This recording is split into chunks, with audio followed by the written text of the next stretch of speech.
dije buenos días, Dios te bendiga. Qué lindo poder estar acá, verles desde el año pasado. Sí. Y de que siguen firmes caminando con el Señor. Y en esta mañana yo quisiera que todos vamos a la palabra. Siempre recuerdo como María, ¿no es cierto? Dice que se puso a los pies del Señor. Y el Señor dijo, ella ha elegido la buena parte, la cual no le será quitada. Amén. Hoy hemos elegido la buena parte, la cual no nos será quitada. Pasa a ser patrimonio nuestro. Lo dice Deuteronomio 29:29. Las cosas secretas pertenecen a Jehová, mas las reveladas son para nosotros, para nuestros hijos, para siempre. Lo que Dios trae en su palabra, las cosas secretas siguen siendo de Él. Su soberanía no quiso revelar, pero las que ha revelado son para nosotros. Pasan a ser de nuestra administración y de nuestra responsabilidad, y son para que nosotros se las transmitamos a nuestros hijos, a la familia, al entorno donde nos movemos o con quien caminamos juntos. Y dice que es para siempre la palabra de esta ley. Entonces, ese es como todos venimos a los pies del Señor y leemos su palabra, ella nos va a edificar, nos va a instruir, nos va a corregir, nos va a redarguir, ¿no es cierto? Nos va a señalar si las cosas que no sabíamos, las cosas que hacíamos en forma impropia, y nos va a dar a conocer muchas otras, que eso va a servir para nuestras vidas. En el Evangelio según San Juan, en el capítulo 16, el Señor, en sus últimas palabras, digamos en sus últimos tiempos, porque ya es previo al arresto y a la pasión, el Señor les viene enseñando muchas cosas que ya son los últimos consejos que les da. No sé si a usted como padre o cuando viajamos nosotros, hijo, no te olvides de cuando te vayas, cerrar llave, apagar el gas, no te olvides de sacar la basura, no te olvides de pagar la boleta. Le hacemos todos los encargos. El Señor también le hacía todos los encargos y las aclaraciones que ya eran necesarias porque Él no iba a estar. Y acá en el capítulo, Él está orando al Padre por los que han escuchado la palabra. Y en el verso 6, 17:6, dice, he manifestado tu nombre a los hombres que del mundo me diste, tuyos son, y me los diste, y han guardado tu palabra. Ahora han conocido que todas las cosas que me has dado proceden de ti. Verso 8, porque las palabras que me diste les he dado, y ellos las recibieron, y han conocido verdaderamente que salí de ti, y han creído que tú me enviaste. Nosotros hemos recibido la palabra de Dios, hemos creído en el mensaje del Evangelio, y dice aquí, les he dado tu palabra. El mayor regalo, la mayor riqueza que Dios nos da para que nosotros disfrutemos y administremos y a través de ella tengamos frutos y resultados, es su palabra. Nosotros tenemos la palabra, es el parámetro de regla y conducta para nuestras vidas. En otras religiones son otras fundamentos que guían en la doctrina. Por ejemplo, en el Islam es el Corán, lo que no lo escribió Mahoma, sino gente, él lo transmitió oralmente y gente luego lo escribió. Y esa es la palabra fundamental con la cual ellos se guían. Así otras religiones, los testigos de Jehová, aparte de la escritura, tienen los escritos de Bernard Russell y Rutherford. Los adventistas tienen la palabra y le dan el mismo valor que la Biblia a las profecías de Elena White. La Iglesia Católica tiene como fundamento la Biblia, con los libros apócrifos, más las tradiciones, más los escritos papales. Esos son los fundamentos de su doctrina y de su forma de funcionamiento. Pero nosotros tenemos solo la palabra de Dios. Esa es nuestra guía y nuestro fundamento con los cuales nosotros caminamos, y debe ser claro. Yo he conocido a otras personas, y me tocó hace poco un predicador, y estaba exponiendo, y me miraba a mí cuando exponía, y dijo una serie de cosas. Y entonces, como me miró tan fijamente, le digo: ¿y dónde está eso que usted acaba de decir? En el Talmud, me dijo, en la Mishnah. Y siguió la disertación. La Mishnah, el Talmud, son los escritos de los rabinos, de los maestros, que ellos interpretan los artículos, la ley, y hacen la reglamentación. Pero eso no es parte de la revelación de Dios. Esos son agregados. Entonces él estaba enseñando doctrinalmente tomado de estos escritos. Es como que yo base mi predicación en lo que dijo Flavio Josefo, el historiador judío en los días de Roma, o tome de algún otro libro histórico o literario, lo que se llama historia o escritura secular. Nosotros tenemos la palabra. ¿Y por qué? Porque hemos aprendido que ella es inspirada por Dios y útil para redarguir, corregir e instruir. Dice que los escritores fueron inspirados por el Espíritu Santo, y de ahí que entendemos que toda la escritura es una revelación divina. Es el valor que le tomamos a la palabra, y por eso la palabra es fundamental. El liderazgo tiene su razón de autoridad cuando está basado en la palabra. Si no, no es válido. Yo no debo obedecer un mandato, una ordenanza que es contraria a la palabra. Los maestros, como tal, tienen que ceñirse a la palabra de Dios para enseñar, a la doctrina que está en la Escritura. La definición de doctrina es conjunto de enseñanzas sistemáticas sobre un tema que se encuentra a través de toda la Escritura, ya sea gracia, amor, pacto, fe, apóstoles, profeta. El tema que quiera se lo mira a través de toda la Escritura, y de ahí sale el conjunto de revelaciones que forman la doctrina de un tema. Entonces, nosotros debemos ser como los de Berea. Dice que ellos escuchaban la enseñanza y luego miraban en las Escrituras si era así como se les había enseñado.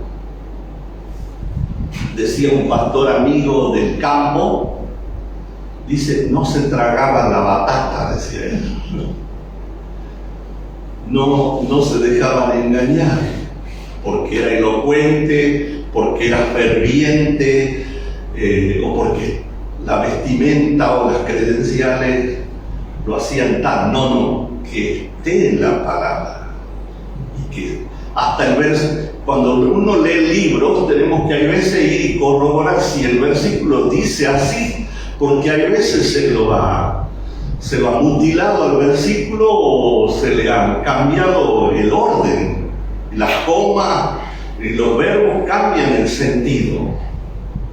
Entonces, la palabra para nosotros es fundamental, es materia, centro de la evangelización, está basado en el mensaje de la palabra de Dios, no es mensaje de hombres. La palabra de Dios que nosotros estamos mirando es la herramienta eficaz que tiene el Espíritu Santo para convencer de pecado y para restaurar la vida de las personas, sea en la situación en que nos encontremos. Es la palabra de Dios a través del obrar del Espíritu Santo y que usa a las personas. Lo que se llama una palabra rema, una palabra, un consejo de sabiduría, un consejo de parte de Dios.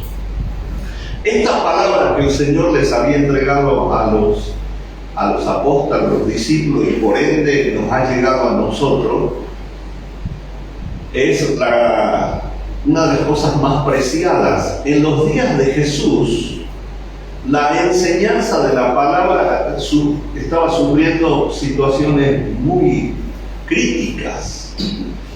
Los saduceos, un grupo de la parte de la casta eclesiástica y de autoridades religiosas, ellos solo reconocían como inspirada de Dios al Pentateuco, los 5 primeros libros.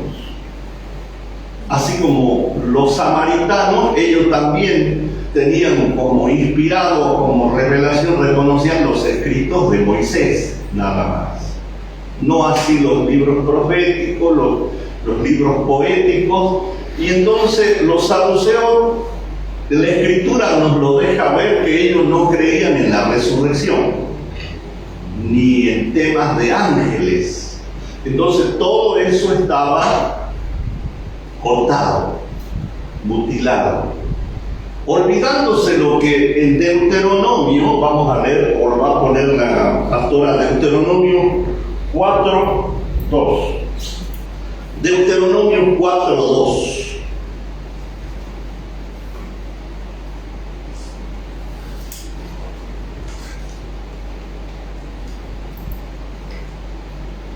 Ahí está, ¿verdad?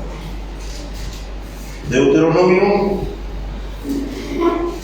4:2 dice: no añadiréis a la palabra que yo os mando, ni disminuiréis de ella, para que guardéis los mandamientos de Jehová vuestro Dios, que yo os ordeno. No añadiréis y no disminuiréis. Y ellos reconocían que Deuteronomio, que es parte del Pentateuco, era palabra de Dios. Y ellos estaban disminuyendo lo que Dios había entregado, la palabra a través de los profetas. Porque de esa manera ellos justificaban su proceder, su legalismo, o acomodaban para el mantenimiento del poder, o para poder llevar adelante o tener control sobre la gente. Lo que hace la religión. En cambio, Cristo nos ha llamado a libertad. Ahora, ¿cuál libertad? No es la de hacer lo que yo quiero, la libertad de hacer lo que se debe hacer, lo que corresponde a Dios. Sí, vivimos en un mundo libre, pero no para hacer cualquier cosa. Tenemos límites que la sociedad, las leyes, la palabra de Dios nos pone límites en nuestra forma de proceder, de hablar, de conducir, no haya palabras deshonestas, no haya pleito, no haya ira. Nos ponen los límites. No es solo lo que yo quiero hacer. Bueno, así me tienen que soportar. No habla de una conducta que yo considere al otro como superior. Estas cosas lo hacían para mantener el poder desde el punto de vista de la religión judaica. El otro grupo de los días de Jesús, y que hoy también llega a nuestros días, son los fariseos. Proverbios 36 también dice: no añadas a sus palabras para que no te reprenda y seas hallado mentiroso. Los fariseos, amantes de las escrituras, ellos creían en el Pentateuco, en los libros históricos, en los libros poéticos, y conocían de memoria, cumplían los requisitos, pero ellos añadieron cosas. Los otros sacaron, los saduceos. Los fariseos, ¿qué agregaron? Mandamientos de hombres, doctrinas de hombres. Dice Mateo capítulo, vamos a ver, capítulo 15, Mateo capítulo 15, si usted tiene en su libro, en su celular, el celular lo puede usar para ver la Biblia, no para mandar mensajitos, ¿verdad? Si no, puede caer un rayo al celular.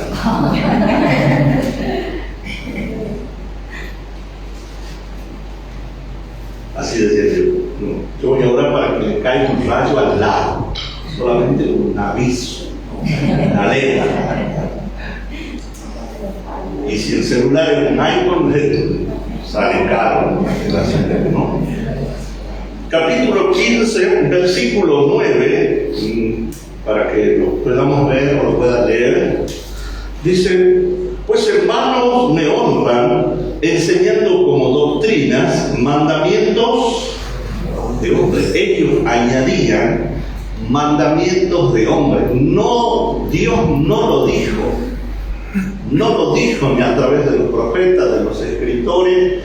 Esto lo agregaron los rabinos, los maestros. Verso 6 del mismo capítulo dice: ya no ha de honrar a su padre y a su madre, así habéis invalidado el mandamiento de Dios por vuestra tradición. Marcos 7 también dice de la misma manera. La tradición que ellos habían incluido, ¿no es cierto?, más doctrinas de hombre. Le doy un ejemplo. Cuando el Marco le dice: ¿por qué los discípulos no se lavan las manos antes de comer? No es que eran antihigiénicos, sí se lavaban, pero la reglamentación rabínica decía que tenía que ser con agua purificada. Y entonces la reglamentación dice que tenía que ser como el tamaño de lo que hoy nosotros conocemos como un pocillo de café. Eso debía ser echado en la cuenca de la mano para que no se derrame, y luego con la otra, al dejar el recipiente con la otra mano, frotarse para que vaya toda el agua, recorra por la mano. Y ese era el rito, procedimiento de limpieza. Entonces Jesús dice: ¿y por qué vosotros invalidáis el mandamiento de Dios con vuestra tradición? Porque no era mandato de Dios. Hoy en día en la iglesia cristiana han entrado muchos reglamentos. Yo participé en una santa cena en una congregación donde era el lavamanos de acero inoxidable y la jarra de acero inoxidable, y primero se lavaban las manos. No era monaguillo, porque en la iglesia evangélica el colaborador tenía la toalla y se secaban, y venía la ceremonia, y la ceremonia de acá, de allá, y para repartir después la cena. Y en Buenos Aires me tocó una cena de la abundancia, se llamaba. No sé, allá le llaman pan, trencita, es un trenzado así, y es así de grande el pan. Y entonces cortaban pedazos de este tamaño y le servían a uno. Y la tradición de la iglesia era que se hacía coinonía y demostración de amor. Entonces yo cortaba un pedazo de pan y le ofrecía a mi hermana en coinonía y en que participamos. Terminé yo con así una cantidad de pan. ¿Qué hago? Pero claro, pero como todo, dice el pastor, pero no pasa si no tomo un tecito, algo. Bueno, comimos un pedacito y dejamos lo demás. Y luego no había copa, sino era un vaso así de largo, ¿no? Y no era muy ancho, así que los que somos narigón, no sé si lo podíamos tomar. O había que, no sé, si estaba lleno no se lo podía hacer el trago correspondiente, ¿no? Y si era buen vino, a uno le daba ganas de hacer un buen trago. No sé por qué, pero a mí me gusta cuando el astro siento de rico. Después en otro lado no. Entonces, muchas tradiciones han entrado en la iglesia. Como por ejemplo, en ese asiento siempre se sentaba la hermana Juana. Y ese día la hermana llegó tarde y lo ocupó otra persona. Entonces vino la hermana y se paró al lado y lo miraba. Como diciendo, ¿qué hace en mi asiento? Porque tradicionalmente yo me siento ahí. Aunque la verdad no lo tenía comprado, ¿no es cierto? Pero así uno descubre tantas tradiciones que se han metido, y hay otro que miró que en aquella congregación hacían así, y bueno, qué lindo, lo adoptó. ¿Y dónde está en la Biblia? No está. No está. Esas son ellos tenían esas tradiciones, pero dice que Jesús que invalidaba la palabra de Dios. Porque aquí dice en el versículo 6 que no le dejan que ayude a su padre y a su madre, y le decían, es corbán. Era una ofrenda, dice, con esa yo podría ayudar a mi mamá y a mi papá, pero esa ofrenda es el corbán. Esa ofrenda de corbán era para el templo, era para pagar el mantenimiento del templo, pero no estaba en la ley. Era un impuesto extra que lo habían sacado los de ellos para recaudar más. ¿Sí?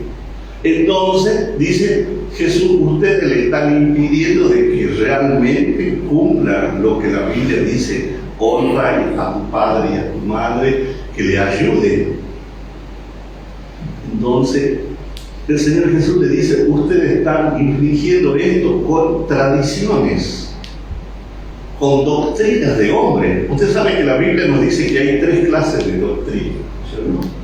Doctrina de hombres, doctrina de Dios. Dice Jesús, lo que yo os enseño es la doctrina que mi Padre me dio. ¿Sí? Y está en 1 Timoteo 4:1, dice doctrina de demonios, ¿cierto? Enseñanzas ya totalmente tergiversadas y destructivas. Entonces, la palabra de Dios para nosotros es fundamental. Que nosotros podamos saberla, que nosotros podamos tenerla. En San Juan, que estamos leyendo en el capítulo 17, hemos leído el verso 6, ahora vamos a leer el verso 17, de 17, o sea, 17.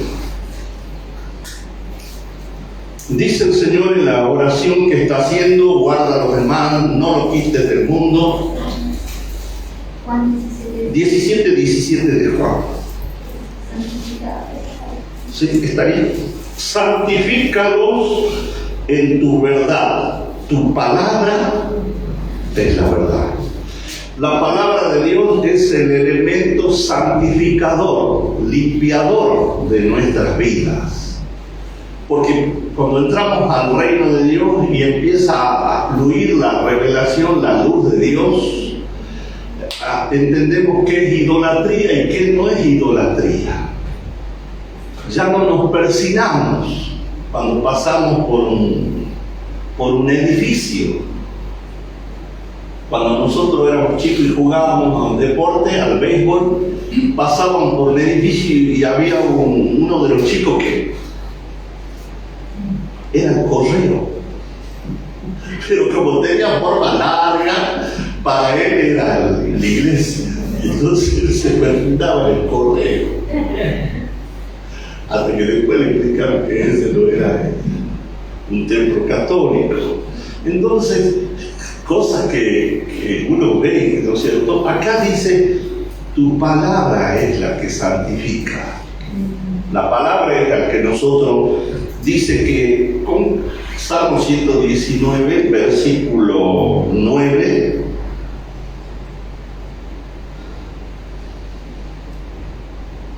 a ver, 119:9, lo tiene por ahí.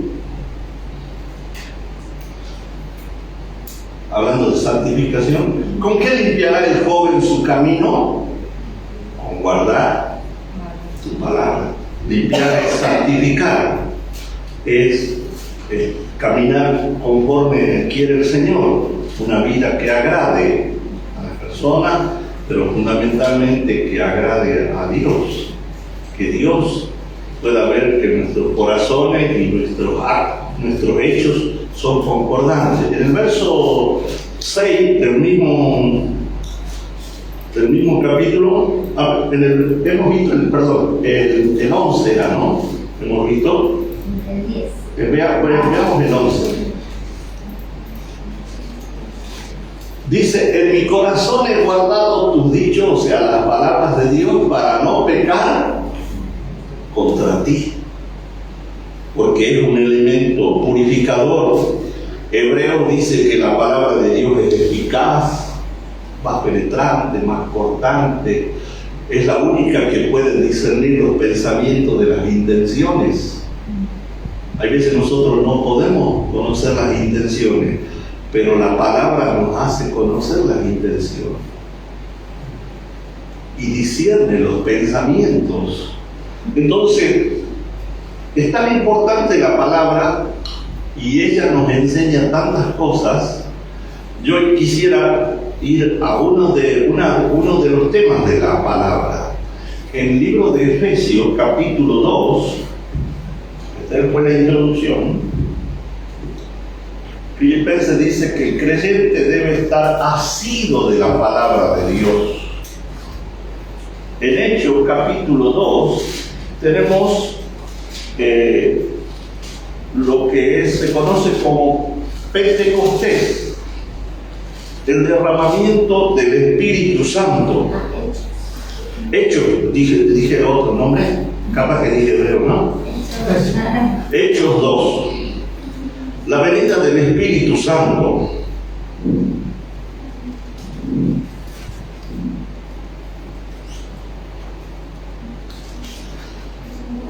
Hechos 2 dice, versículo 17, Pedro cita o parafrasea Joel 2, 28, 32, aunque no es totalmente igual, sino agrega una palabra que no está en el libro de Joel. En el verso 17 dice, y en los postreros días, dice Dios, derramaré de mi espíritu sobre toda carne, y vuestros hijos y vuestras hijas profetizarán, vuestros jóvenes verán visiones, vuestros ancianos soñarán sueños, y de cierto sobre mis siervos y sobre mi sierva, en aquellos días derramaré de mi espíritu y profetizarán.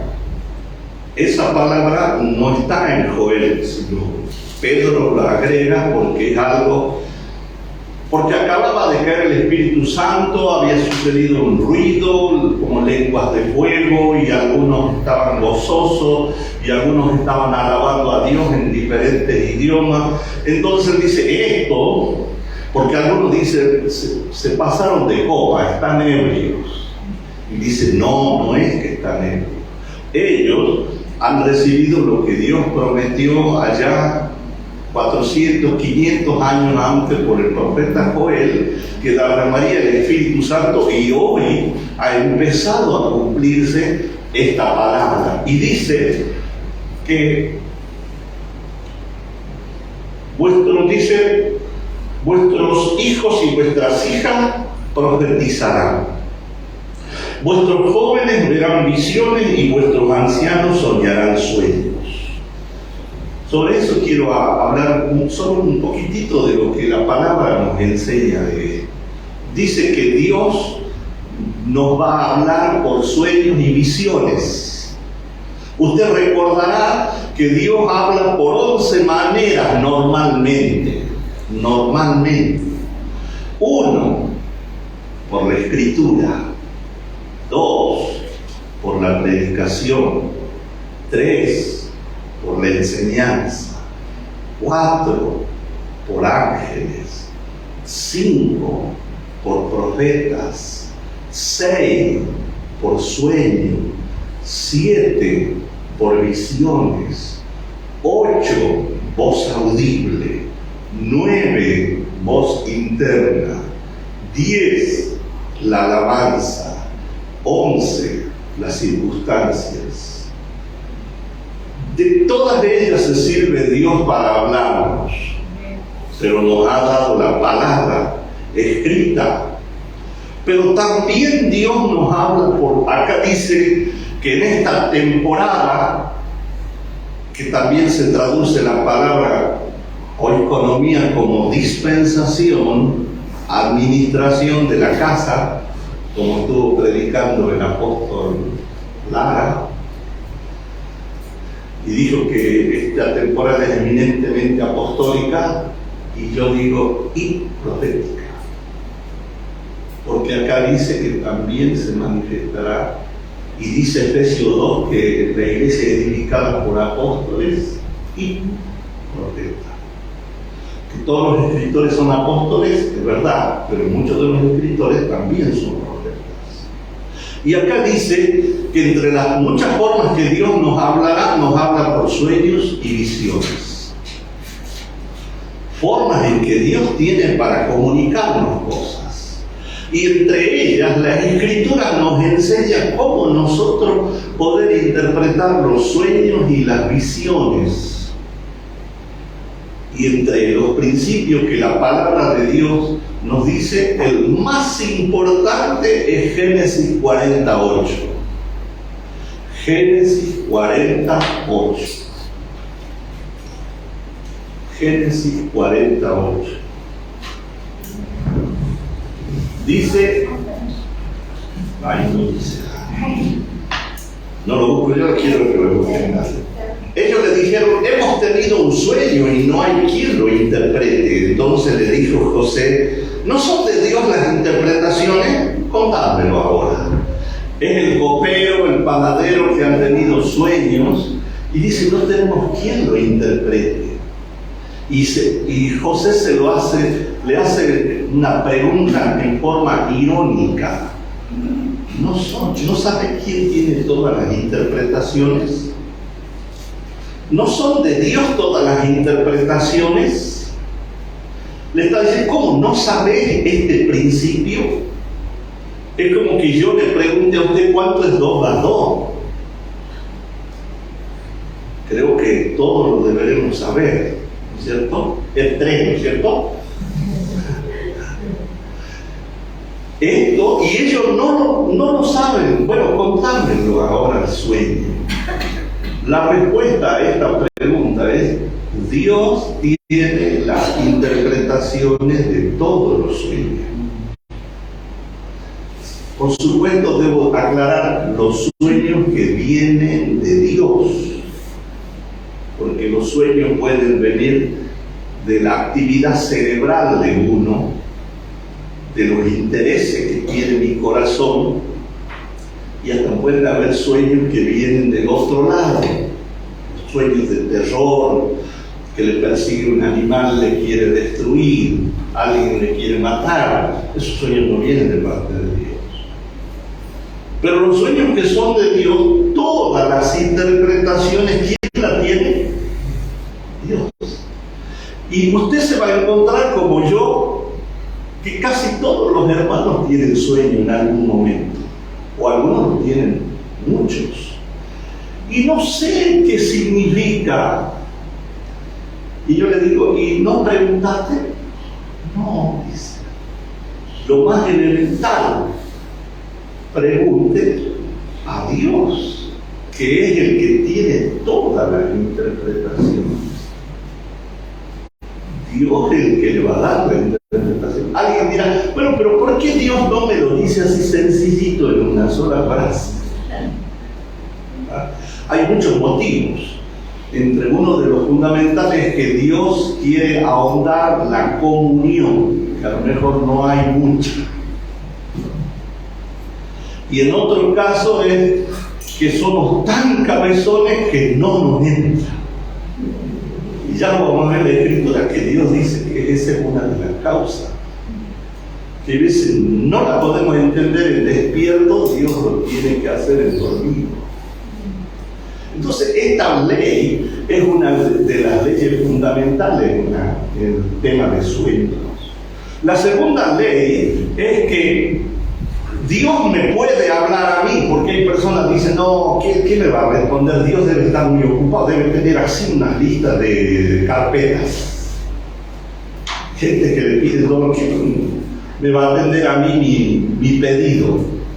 Si no fuera Dios, si no puede escuchar mi oración. Ahora, que no me responda lo que yo quiero es otra cosa. O que me responde no a lo que yo pido, hay respuesta también de parte de Dios. O Dios hace silencio y va a responder cuando Él cree que es conveniente. El primer punto es que usted tiene que entender que Dios le puede hablar a usted. Amén. La Biblia dice, el espíritu a la verdad está dispuesto. Pero ¿qué más dice el versículo? Pero la carne es débil. Se está refiriendo al hombre natural, a mi físico o a mí. Acá está el alma, ¿verdad? ¿O no? O está aquí en el hombro, o aquí, o ahí. ¿Cómo se llama esto en griego? Psiquis. Esa palabra en castellano se llama alma, que es el asiento de la voluntad, el intelecto y las emociones. A veces no tengo muchas ganas. Mi espíritu, el radar está siempre funcionando y puede captar lo que el espíritu dice, solo que mi alma no lo logra decodificar y no tiene ganas. El Dios le quiere hablar y la persona se pone la almohada y yo quiero seguir durmiendo. Entonces, usted tiene que decirle, tiene que hacerse una autoadministración y poner la mano en la cabeza. A ver, ¿suena? Hay alguna neurona ahí. Entonces usted tiene que decirle, alma mía, te aviso que podés recibir de parte de Dios. El Espíritu está dispuesto.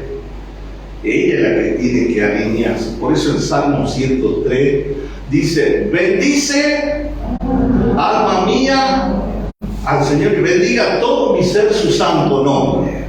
¿Quién da la orden ahí? El Espíritu. El Espíritu le dice, emoción, manifestate. Cuerpo, alegrate. Manos, expresado. ¿O usted ha visto aquel que canta? Gloria a Dios. Estamos alegres. No tiene que ser coherente. Entonces, mi alma tiene que notificarse que usted puede recibir de parte de Dios. Ahora, la otra ley extraordinaria es que yo no solamente puedo recibir, yo puedo hablar con Dios en el sueño o en la visión. En el diálogo que tiene en 1 de Reyes capítulo 3, es largo, a mí no me han dicho la pastoral, ya la saben la historia, y si no la saben, búsquenla. Salomón va a Gabaón y ofrece 1000 holocaustos a Jehová, y se va a acostar, y de noche se le aparece el Señor en sueño, y le dice: Salomón, pídeme lo que quieras. Y Salomón dice: soy joven, no sé gobernar este pueblo tan grande, te pido sabiduría. Y agradó a Dios lo que le pidió. No le pidió riqueza, la vida de sus enemigos, que era lo normal. Y Dios dijo: te doy sabiduría como ninguno y añado lo que no me pediste. Pero fíjese que ahí hay una conversación. Dios le dice: pedime lo que quiera, y Salomón en el sueño dice: quiero sabiduría. Y Dios dice: le agradó, y le respondió: te doy eso más todo lo que no pedí. Entonces dígale a su alma: alma mía, no solo podés recibir, sino que podés preguntar en el sueño. En el sueño puedo preguntar. Dios me está hablando. En Zacarías capítulo 4, todo Zacarías son visiones que tiene el profeta. Y en el 4 tiene la visión del candelabro y los olivos. Y dice que viene un ángel. Él está viendo esta película. Él ve que viene el ángel y los despierta. Él se ve dormido en la cama. Y el ángel los amarrea. Y se despierta. Y él ve la visión, y ve el candelabro, y ve los olivos. Y se ve que tenía cara de pregunta, ¿no? Aunque él sabía que era una lámpara, él conocía el olivo porque es el árbol que más hay en Israel. Lo que no sabía qué significaba. Entonces el ángel le dice: ¿entiendes lo que ves? No, Señor mío, le dice.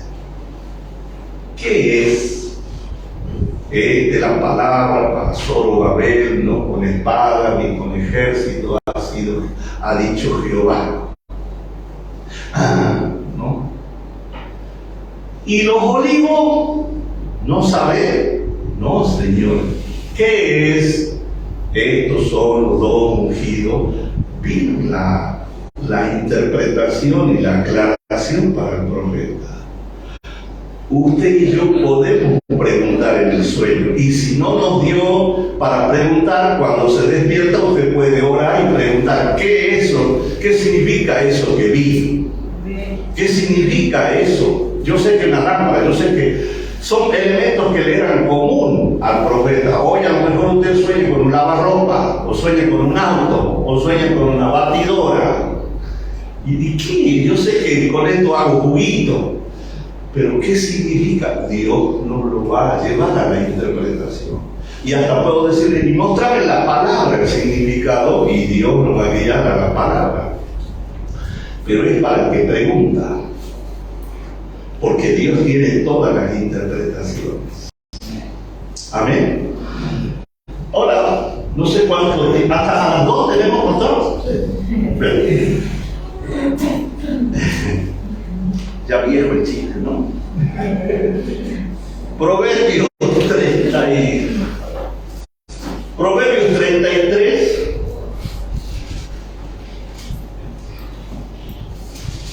Perdón. Job. No sé por qué no sale esto.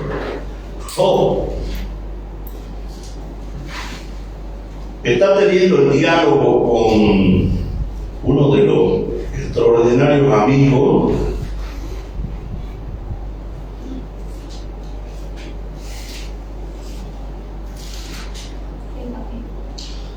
eso estamos estudiando.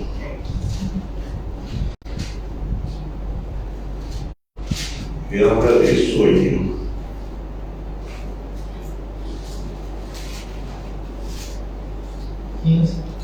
No, a ver.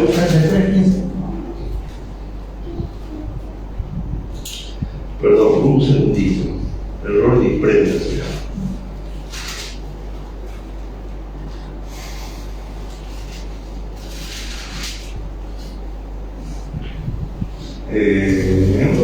Vamos a tener que ir al mataburro. Un segundo. A ver quién lo encuentra primero. 33:13. A ver. A ver.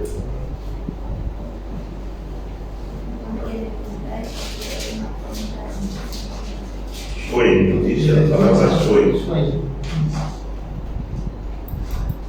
O 15.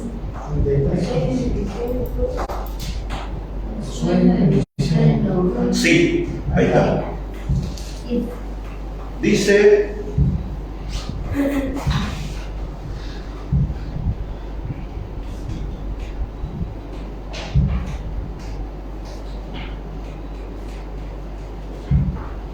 ahí está el. ahí está. Él formó el corazón de todo eso. Claro, es que yo estoy buscando el salmo, por eso no lo encuentro. Con razón no está. Sí. Dice aquí,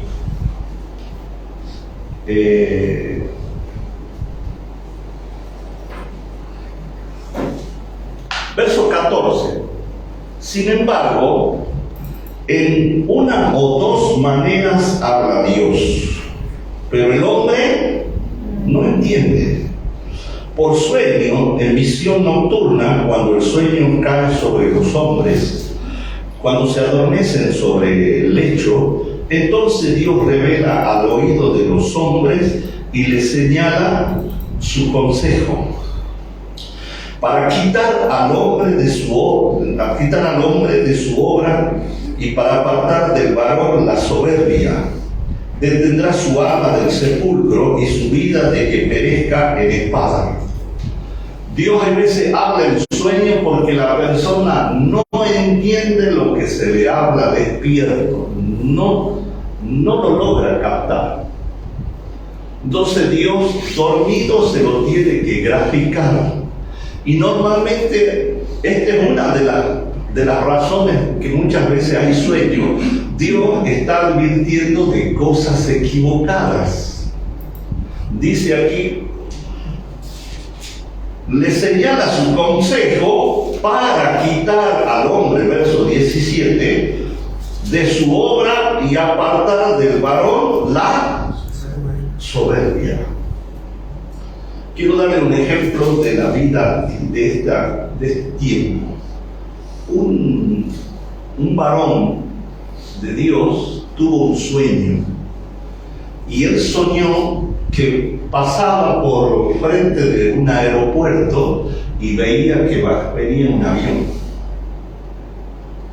y el avión se estrellaba. Él veía cómo se estrellaba el incendio. Eso fue lo que soñó. La regla de interpretación de sueño y de visiones es: ¿quién es el personaje fundamental en el sueño? El principal, el destacado, sería el actor estrella en la película. ¿Quién es la persona importante en el sueño? Para esa persona es el mensaje.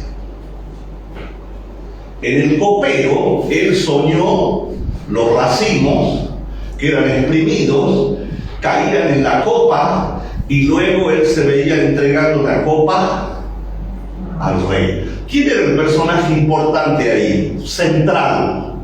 ¿Sobre qué giraba el sueño? Sobre el copero. El rey aparece solo en el epílogo, en el final, en los últimos segundos de la película.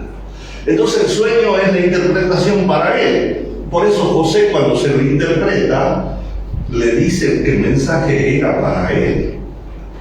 Y la cantidad tiene importancia de lo que uno ve. Al cabo de 3 días serás repuesto en tu lugar. Así aconteció. Lo mismo con el panadero, solo que la interpretación fue totalmente diferente. Nabucodonosor, en el capítulo 2, cuando él sueña con la esfinge, ahí no hay personas, solo hay la estatua y la piedra que luego la muele y se convierte en una gran montaña. No hay persona. Entonces, ¿Quién es el personaje importante ahí? La regla de interpretación, cuando no hay personas y solo hay cosas, la interpretación es para el que tuvo el sueño.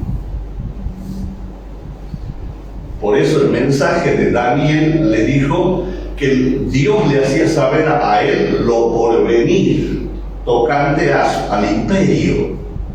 Lo mismo que Daniel 4 en el árbol grande que es cortado y que la cepa, el tronco queda atado con cadena y un vigilante, le dice Daniel, el sueño sea para tus enemigos, pero este es juicio de Dios para vos. Lo cual hacía conocido porque no hay persona, el sueño era, la interpretación era para él.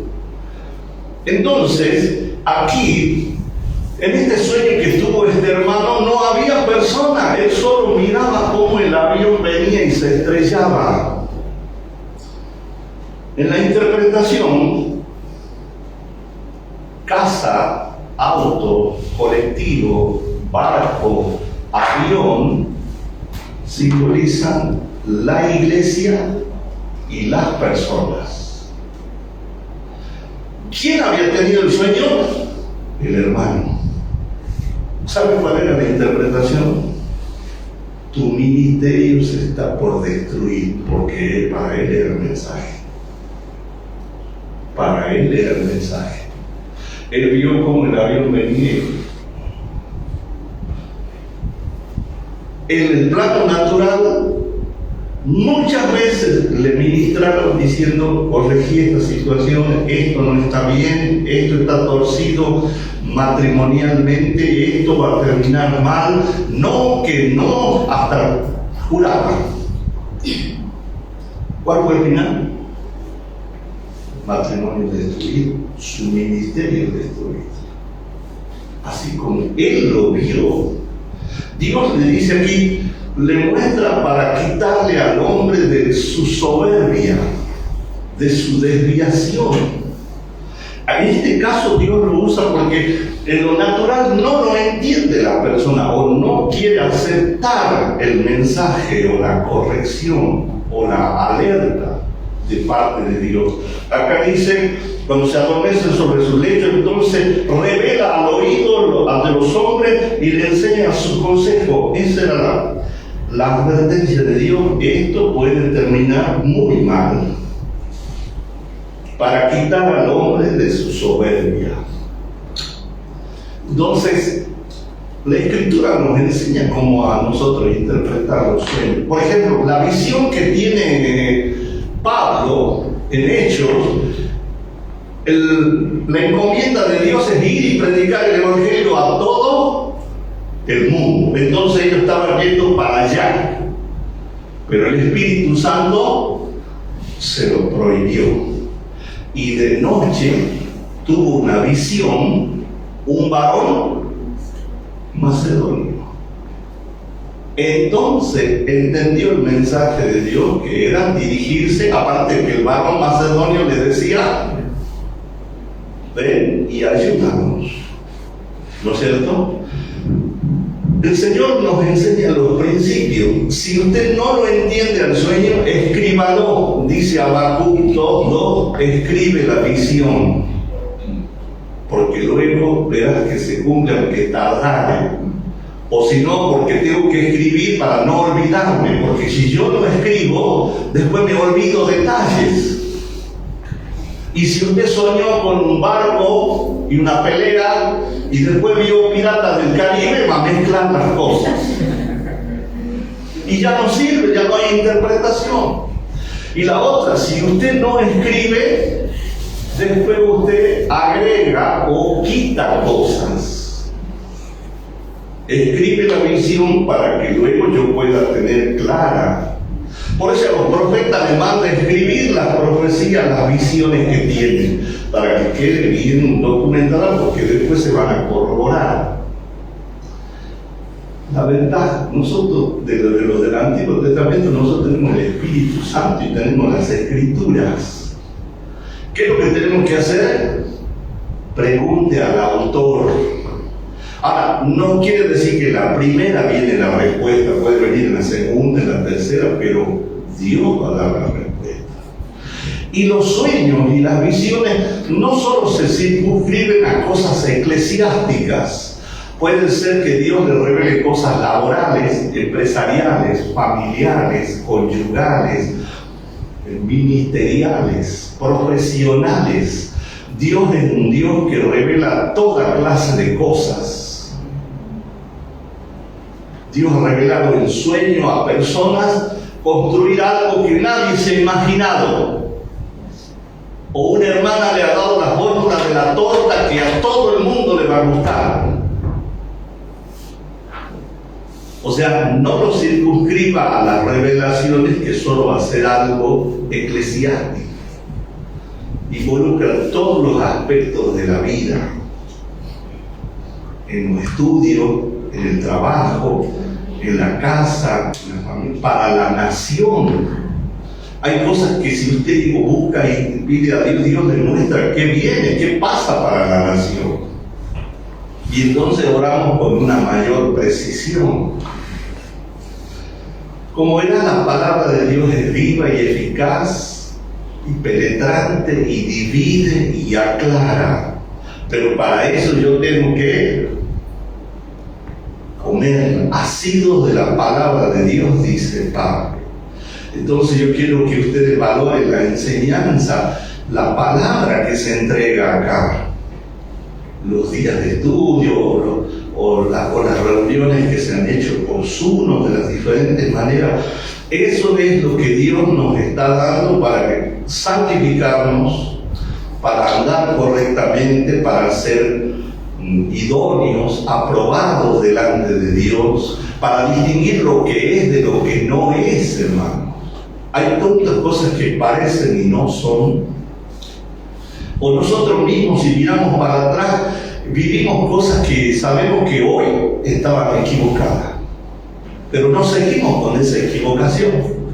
Hemos reconocido y estamos haciendo ahora como Dios dice, como la luz ha llegado a nuestras vidas. Así que le animo en que este año usted espere muchas y grandes cosas de parte del Señor. Amén. Y si va a tener sueños y usted cree que Dios le va a hablar, ponga en la mesita de luz papel y lápiz. Este es el último consejo. Si usted a las 3, 4 de la mañana tuvo el sueño y dice, ay, ya me quedan 2 horitas, le voy a seguir dando duro. No haga eso. Prenda la luz y escriba lo que vio. O dibújelo si lo puede dibujar. Porque si usted a las 6 de la mañana, a las 7 se levanta y dice, ay, yo sé que soñé, pero no sé qué. No le ha pasado a usted. Y empieza a dar cabezazos contra la pared para que salga y no sale. Porque se ha perdido. Porque está en la memoria temporal, es como la computadora. Si usted no lo graba, cuando cierra, se pierde. Eso lo voy a explicar Robert, ¿no? Entonces, si usted lo escribe, ya después puede troncar tranquilo. Y después hay que orar. Por supuesto, cuando el ángel vino y le dijo a José, no temas de tomar por mujer, porque del Espíritu Santo no hay nada que interpretar. Está todo re bien claro. Hay cosas de Dios que vienen re claritas, pero hay otras que vienen en forma de figuras. Y nosotros tenemos que preguntar a Dios y Dios nos dará la interpretación. Y siempre el resultado es beneficioso para nosotros, para el reino. Amén. Vamos a orar. Vamos a dar gracias al Señor. Gloria a Dios. Aleluya.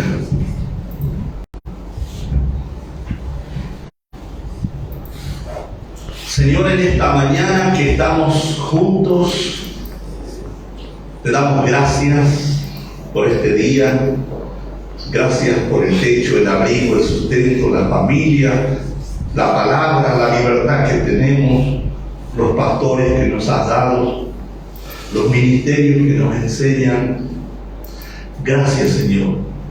Todo lo recibimos de tu mano y a ti te lo agradecemos, te damos la gloria. Señor, en esta hora deseo, Señor, cada día que tú añadas el querer y el hacer en mi vida, Señor, de leer tu palabra, que tú me puedas iluminar, pueda yo entender cada día un poco más, que pueda tomar de lo que ya me enseñan los maestros, Señor, de que tú me guíes. Señor, yo creo que puedo recibir sueños y visiones, así como tú hablas de las muchas maneras, Señor. Yo te ruego, Señor, que mi alma pueda estar receptiva y que yo pueda preguntar si fuera posible en el sueño o en la visión, porque vemos los ejemplos en tu palabra. Ahora te ruego, Señor, como dijo Job, que tú traes los sueños y la revelación para apartar al hombre de su vanidad, de su orgullo, de cometer torpeza. Líbranos de estos errores. Ayúdanos, guárdanos del mal, Señor, porque en ti hemos confiado, Señor, y esperamos de tu mano vivir cosas extraordinarias. Te damos las gracias en el nombre del Padre, del Hijo y del Espíritu Santo. Amén.